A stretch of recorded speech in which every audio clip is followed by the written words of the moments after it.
आज जो मैसेज मैं आपको देने वाला हूं वो प्रोफेटिक ज्यादा है, तो उसे ध्यान से सुनना। वो परमेश्वर का हार्ट आप पे जाहिर करेगा।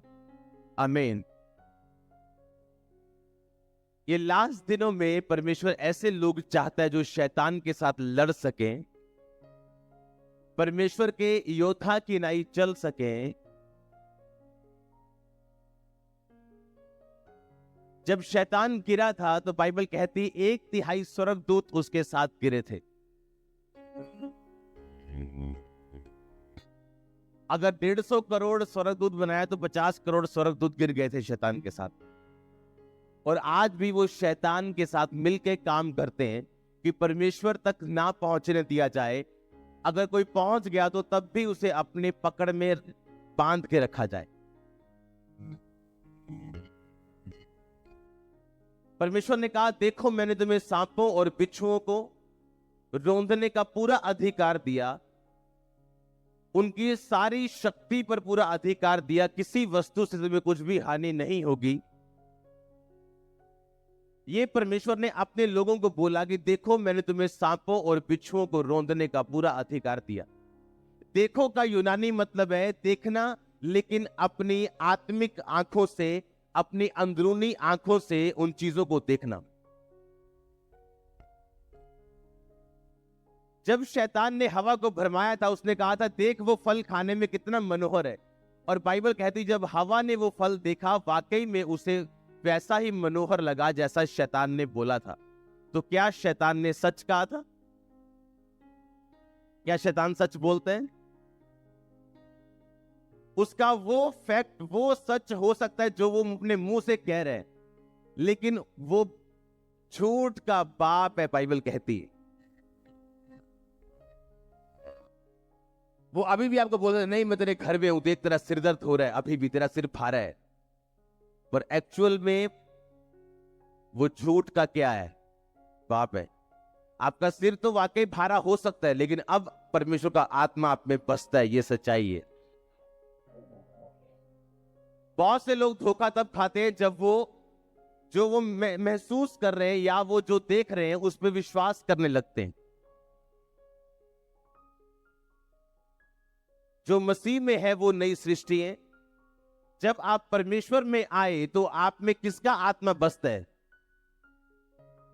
आपको यह पता होना चाहिए लास्ट टाइम में, इस टाइम में शैतान का काम है लोगों को गिराना, और परमेश्वर ऐसे लोगों को चुनना चाहता है जो शैतान के खिलाफ खड़े हो सके। कई बार आप महसूस करते हैं अटैक को अपने बच्चों के खिलाफ। हां, आपको पता है ये शैतान का अटैक है। अपने फाइनेंस के खिलाफ आपको पता है ये अटैक है। आपकी सेहत के खिलाफ। फिर आप क्या करोगे जब अटैक हो शैतान का? शैतान एक डरपोक क्रिएचर है। जब आप उसका सामना करेंगे, बाइबल कहती वो आपसे भागेगा, और जब आप उससे डर जाएंगे वो आपको भगाएगा। उसका साइज मायने नहीं करता आपकी प्रॉब्लम कितनी बड़ी है, या दुष्ट आत्मा कैसी है, या आपकी प्रॉब्लम का नेचर कैसा है। मायने ये रखता है कि क्या आप सामना करने के लिए तैयार हो या नहीं। जब दाऊद ने गोलियत को मारा था तो बाइबल कहती वो गोलियत इतना बड़ा था कि दाऊद की पूरी बॉडी का भार उसके भाले के समान होगा, भाला थोड़ा बहुत कम होगा। और लोग उसे बोलते थे कि दाऊद तू अभी बच्चा है, और वो अपने बचपन से योद्धा है, और सबसे ऊंचा और लंबा एक जायंट था, वो एक राक्षस के समान था वो। और बाइबल कहती जब दाऊद ने उसे मारा था तो ऐसे पीछे हट हट के नहीं मारा था कि बच बच के मारो, अगर लग गया ठीक है बच जाएंगे। बाइबल में लिखा दाऊद उसकी ओर आगे बढ़ा और आगे खींच के गोफन मारा और उसके माथे पे लगा और वो जमीन के नीचे था। कितने मेरी बात को समझ रहे हैं? अगर आप शैतान से डरते रहे वो आपको डराता जाएगा, और अगर आपने जूती उठाई, डंडा उठाया, वो भागेगा। ये उसकी खासियत है, भागने की। कितने मेरी बात समझ रहे हैं? ये उसकी क्या है?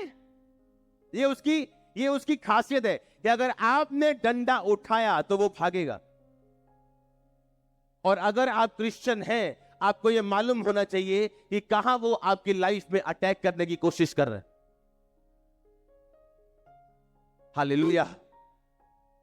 और आपको मालूम होना चाहिए कि क्यों वो अटैक कर रहा है, उसके अटैक का कारण क्या है, या उसके अटैक वो क्यों करना चाहता है, उसका रीजन क्या है, उसका प्लान क्या है, और उसके प्लान को खत्म करना।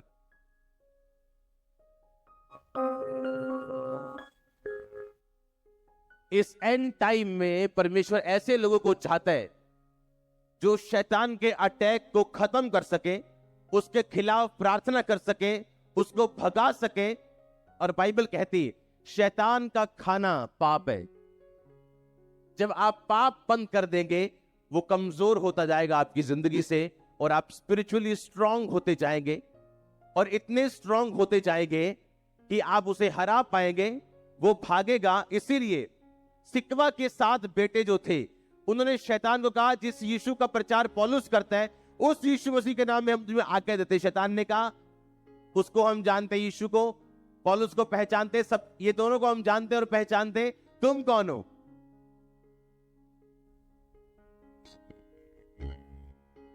आपका नाम जब आप इंग्लैंड में जाते हैं तो चेंज नहीं होता। हाँ, अगर आप मनमोहन है तो आपको मैनी नहीं बोलते, डॉक्यूमेंट्स पे छेड़ चाहे दें आपको। हाँ, लेकिन यीशु मसीह का नाम यहोशुआ से जीसस कैसे हो गया? इंग्लिश में, हिंदी में यीशु कैसे हो गया? पंजाबी में यीशु कैसे हो गया? इटालियन में और कैसे हो गया? जर्मनी में और कैसे हो गया? नाम तो नाम ही होता है ना। अगर नाम इजरायली भाषा में यीशुआ या होशुआ कुछ भी था, तो वो नाम तो वही रहना चाहिए ना। आज भी आपको यहोशुआ के नाम में दुष्ट आत्मा डांटनी चाहिए। यीशु उसका क्यों कर दिया?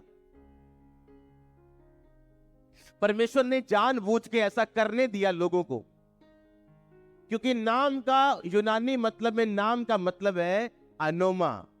अनोमा का मतलब है चरित्र। कि जब तुम मेरे नाम में, मेरे चरित्र में शैतान को डांटोगे, वो भागेगा। अगर परमेश्वर ने नाम चेंज करने का अलाउ किया, तो इस कारण किया कि परमेश्वर ये चाहता था कि लोग कहीं ये वाला नाम ना सोच लें जो आम नाम है। वो नाम के पीछे का मतलब समझे कि अगर तुम मेरे चरित्र में शैतान को डांटोगे, वो तुमसे भागेगा। हालेलुया। इसीलिए आप इंग्लिश में उसे जीसस बोलते, हिंदी में यीशु बोलते, जबकि नाम कभी बदलता नहीं। आप जिस मर्जी देश में चले जाओ। हालेलुया। तो आपको यह समझ होनी चाहिए कि आपका चरित्र परमेश्वर के जैसा होना चाहिए, और शैतान तैयार बैठा है अटैक करने के लिए, और वो ये चाहता है कि आप परमेश्वर को ना मान सके और उसकी मर्जी को पूरा ना कर सके। और उसका पूरा प्लान ये है कि आपको परमेश्वर की विल से वो बाहर कर सके। ऐसे लोग मैंने देखे हैं, गिफ्टेड है, प्रभु की विल से बाहर है। ऐसे लोग हैं जो अब परमेश्वर की विल से, इच्छा से बाहर है। क्यों? शैतान के अटैक को समझ नहीं पाए और उसे तोड़ नहीं पाए। हालेलुया। परमेश्वर के पास ए और बी प्लान नहीं है, उसके पास सिर्फ एक ही प्लान है। आप उसे मिस कर दे और दूसरे प्लान में चले जाएं, वो आपकी मर्जी। मैंने तुम्हें सांपों और बिच्छुओं को रौंदने का पूरा अधिकार दिया, किसी वस्तु से तुम्हें कुछ भी हानि नहीं होगी, नुकसान शैतान नहीं कर पाएगा अगर आप उसका सामना करेंगे। परमेश्वर ने कहा मेरे अधीन हो जा, परमेश्वर के अधीन हो जा और शैतान का सामना कर, वो तेरे सामने से भाग जाएगा। लोग बोलते हैं कि अगर मैं 1 घंटा प्रार्थना करूं तो ठीक है, लेकिन जब मैं 2 घंटे प्रार्थना करती हूं तो शैतान मुझे तंग करता है, इसलिए मैं 1 घंटा प्रार्थना करती हूं। आपको 2 नहीं, आपको 2.5 घंटे करनी चाहिए। आपको उसका सामना करना है, उसे परमानेंट भगाने के लिए।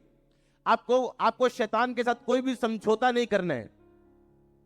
आमीन। कोई भी समझौता नहीं करना है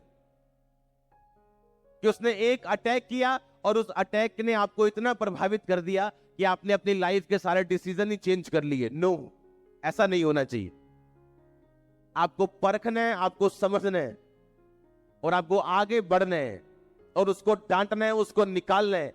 अपने बच्चों के खिलाफ, अपने फाइनेंस के खिलाफ, अपनी सेहत के खिलाफ आपको उसका सामना करना है और फ्री होके गवाही के साथ वापस आना है यीशु मसीह के नाम में। एंड टाइम में ये परमेश्वर का प्लान है, ऐसे योद्धाओं को उठाना जो शैतान के खिलाफ लड़ सके। हालेलुया।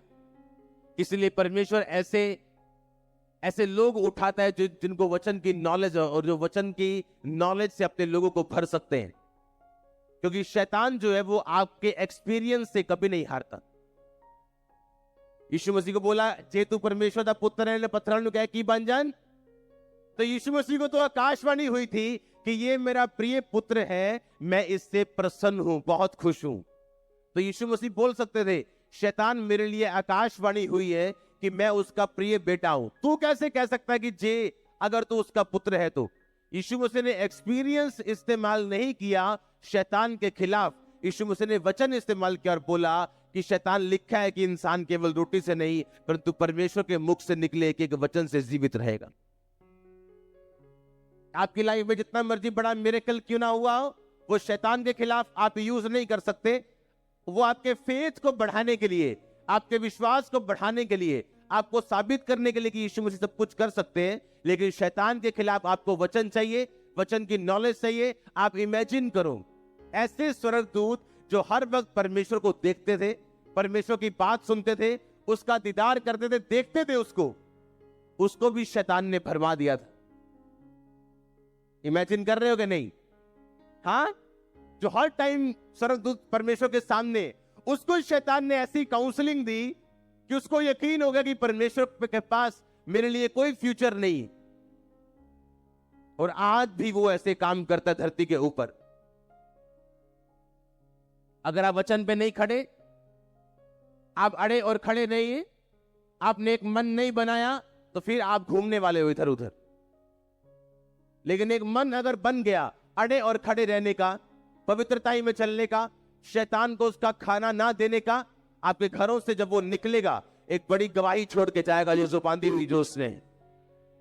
आपके फाइनेंस से जब वो निकलेगा एक बड़ी गवाही को छोड़ के